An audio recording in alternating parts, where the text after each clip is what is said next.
ಈ ವರ್ಷದ ಅಂದರೆ 2026ರ ಮೊದಲ ಚಂದ್ರಗ್ರಹಣವು ಮಾರ್ಚ್ 3ನೇ ತಾರೀಖಿನಂದು ಸಂಭವಿಸಲಿದೆ. ಈ ವರ್ಷದ ಫಾಲ್ಗುಣ ಮಾಸದ ಹುಣ್ಣಿಮೆಯು ಚಂದ್ರಗ್ರಹಣದೊಂದಿಗೆ ಹೊಂದಿಕೆಯಾಗುವುದರಿಂದ ಈ ಚಂದ್ರಗ್ರಹಣವನ್ನು ವಿಶೇಷವೆಂದು ಪರಿಗಣಿಸಲಾಗುತ್ತಿದೆ. ಪೂರ್ಣ ಚಂದ್ರಗ್ರಹಣವು ಸಿಂಹ ರಾಶಿ ಮತ್ತು ಪೂರ್ವ ಫಲ್ಗುಣಿ ನಕ್ಷತ್ರದಲ್ಲಿ ಸಂಭವಿಸುತ್ತಿದೆ. ಹಾಗಿದ್ದರೆ ಈ ವಿಶೇಷ ಚಂದ್ರಗ್ರಹಣ ಸಂಭವಿಸುವ ಸಮಯವೇನು ಎನ್ನುವುದನ್ನು ನೋಡೋಣ.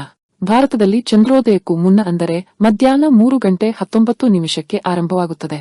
ಮಧ್ಯಕಾಲ ಸಂಜೆ 5:04 5:33. ಮೋಕ್ಷಕಾಲ ಸಂಜೆ 6:47. ನಮ್ಮ ದೇಶದಲ್ಲಿ ಚಂದ್ರೋದಯದ ಸಮಯದಲ್ಲಿ ಅಂದರೆ ಸಂಜೆ 6 ಗಂಟೆಯ ನಂತರ ಮಾತ್ರ ಗ್ರಹಣವು ಗೋಚರವಾಗುತ್ತದೆ. ಸಾಮಾನ್ಯವಾಗಿ ಪೂರ್ಣ ಚಂದ್ರಗ್ರಹಣದ ಸೂತಕವು ಗ್ರಹಣ ಪ್ರಾರಂಭವಾಗುವ 9 ಗಂಟೆಗಳ ಮೊದಲು ಆರಂಭವಾಗುತ್ತದೆ.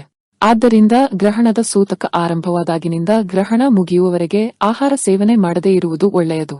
ಸಣ್ಣ ಮಕ್ಕಳು, ವೃದ್ಧರು ಮತ್ತು ರೋಗಿಗಳಿಗೆ ಇದರಲ್ಲಿ ವಿನಾಯಿತಿ ಇರುತ್ತದೆ. ಗ್ರಹಣ ಮುಗಿದ ನಂತರ ಸ್ನಾನ ಮಾಡಿ ತಾಜಾ ಅಡುಗೆ ಮಾಡಿ ಊಟ ಮಾಡುವುದು ಶ್ರೇಷ್ಠ.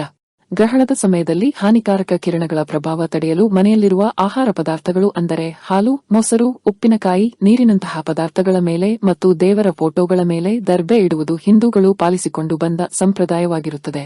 ಗ್ರಹಣದ ಅವಧಿಯು ಜಪತಪಗಳಿಗೆ ಅತ್ಯಂತ ಪ್ರಶಸ್ತವಾದ ಸಮಯವಾಗಿರುತ್ತದೆ. ಈ ಸಮಯದಲ್ಲಿ ಜಪಿಸುವ ಮಂತ್ರಗಳಿಗೆ 1000 ಪಟ್ಟು ಹೆಚ್ಚು ಫಲವಿರುತ್ತದೆ ಎಂಬ ನಂಬಿಕೆಯಿದೆ. ಆದ್ದರಿಂದ ಓಂ ನಮಃ ಶಿವಾಯ ಅಥವಾ ವಿಷ್ಣು ಸಹಸ್ರನಾಮ ಪಠಿಸುವುದು ಒಳ್ಳೆಯದು. ಪೂರ್ವ ಫಲ್ಗುಣಿ ನಕ್ಷತ್ರ ಹಾಗೂ ಸಿಂಹ ರಾಶಿಯವರಿಗೆ ಗ್ರಹಣದ ದೋಷ ಹೆಚ್ಚಿರುವುದರಿಂದ ಜಪ, ಪಾರಾಯಣ, ದಾನ ಮತ್ತು ಹೋಮ ಮಾಡುವುದು ಒಳ್ಳೆಯದು.